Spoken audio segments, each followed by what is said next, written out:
Welcome to PC Gaming Tech Summary. I'm your host Gamer, and today we look at path tracing in Cyberpunk 2077. What is path tracing? Well, it's a form of ray tracing.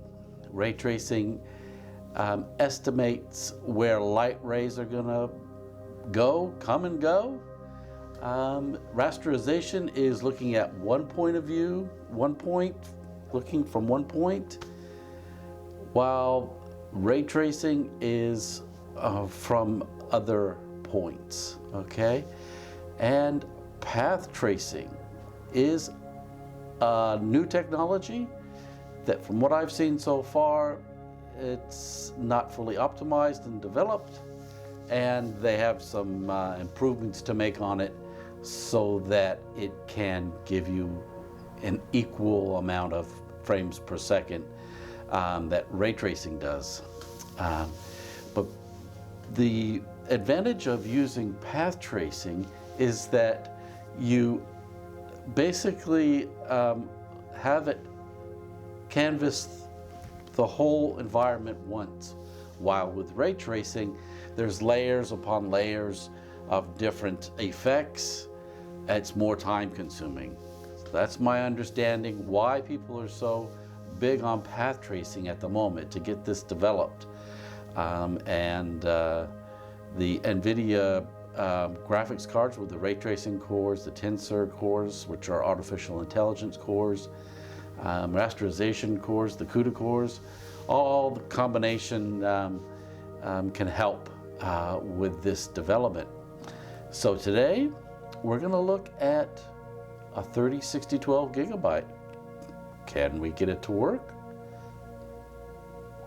And a 12700K Intel CPU that has 8 performance cores, 2 threads each, and it's got 4 efficient cores, or economy cores, some people call them, but they're efficient cores, that are smaller laptop type cores, and they have 1 thread each. So it's going to be quite interesting to see how this goes. Sit right back, have a cup of coffee, and we'll get into it.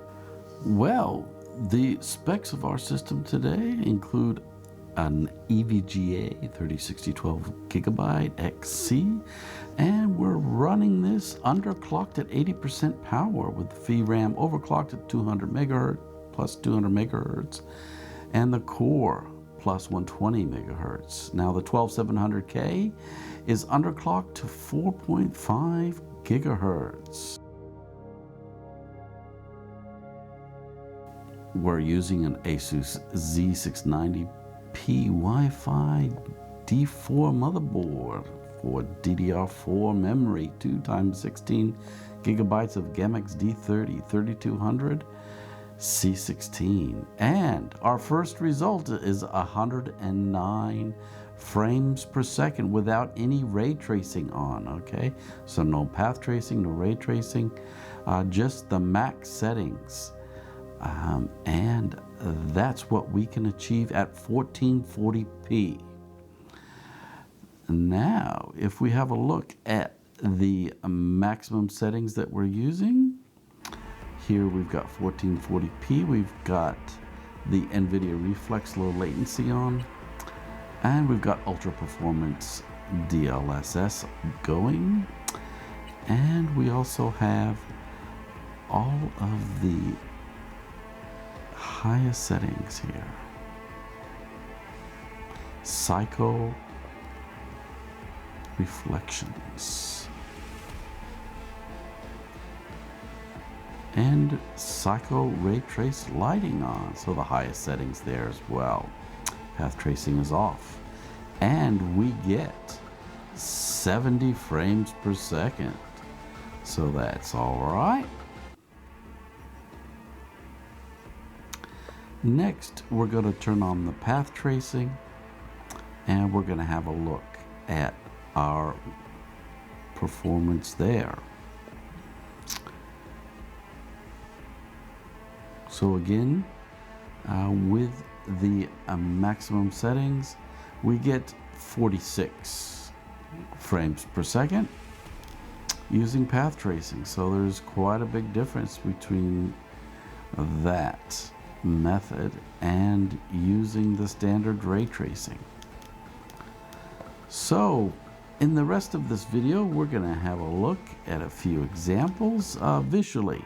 Now, with this YouTube processing, it does video compression, so some of the images may be pixelated and not actually what you would see in person.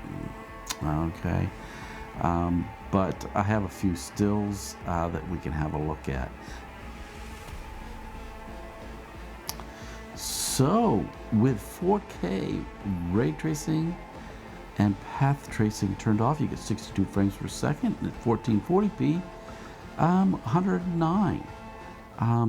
And with ray tracing on, you get 70 frames per second, and path tracing on, you get 46 frames per second. So what we've got here is we've got, on the left, we've got all of the ray tracing and path tracing turned off. On the right, we've got the path tracing turned on. So just have a look at the shadows, differences there, reflections of light.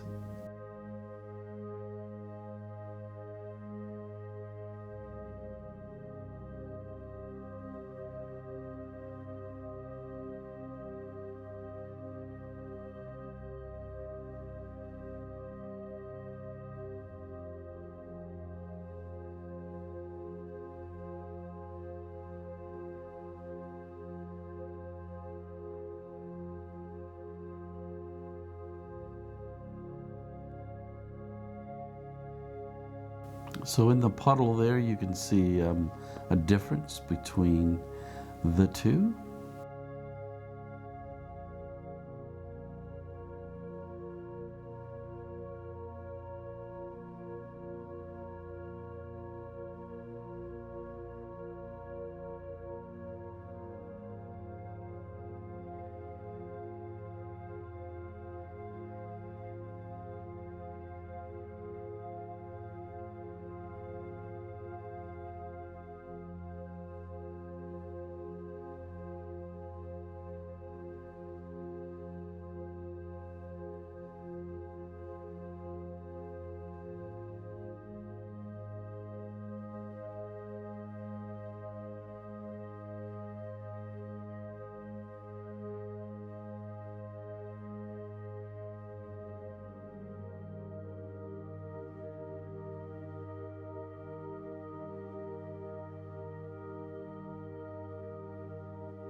So here's a few still images, and it gives you the difference in FPS as well.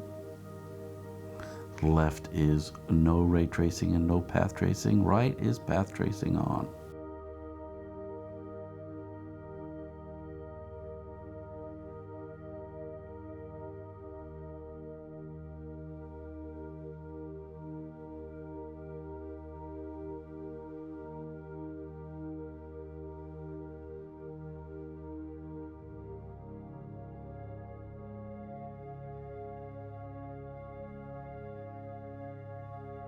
And now we've got path tracing on the left and ray tracing on the right. So comparing the two, there's not much difference.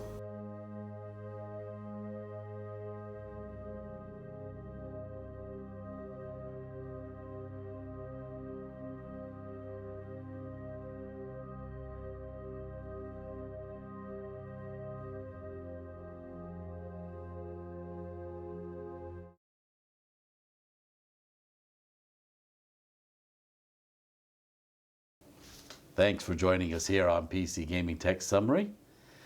And if you'd like to see some more videos, all you have to do is subscribe and you'll get notified when those are ready. And don't forget, you'll be seeing me in the next video.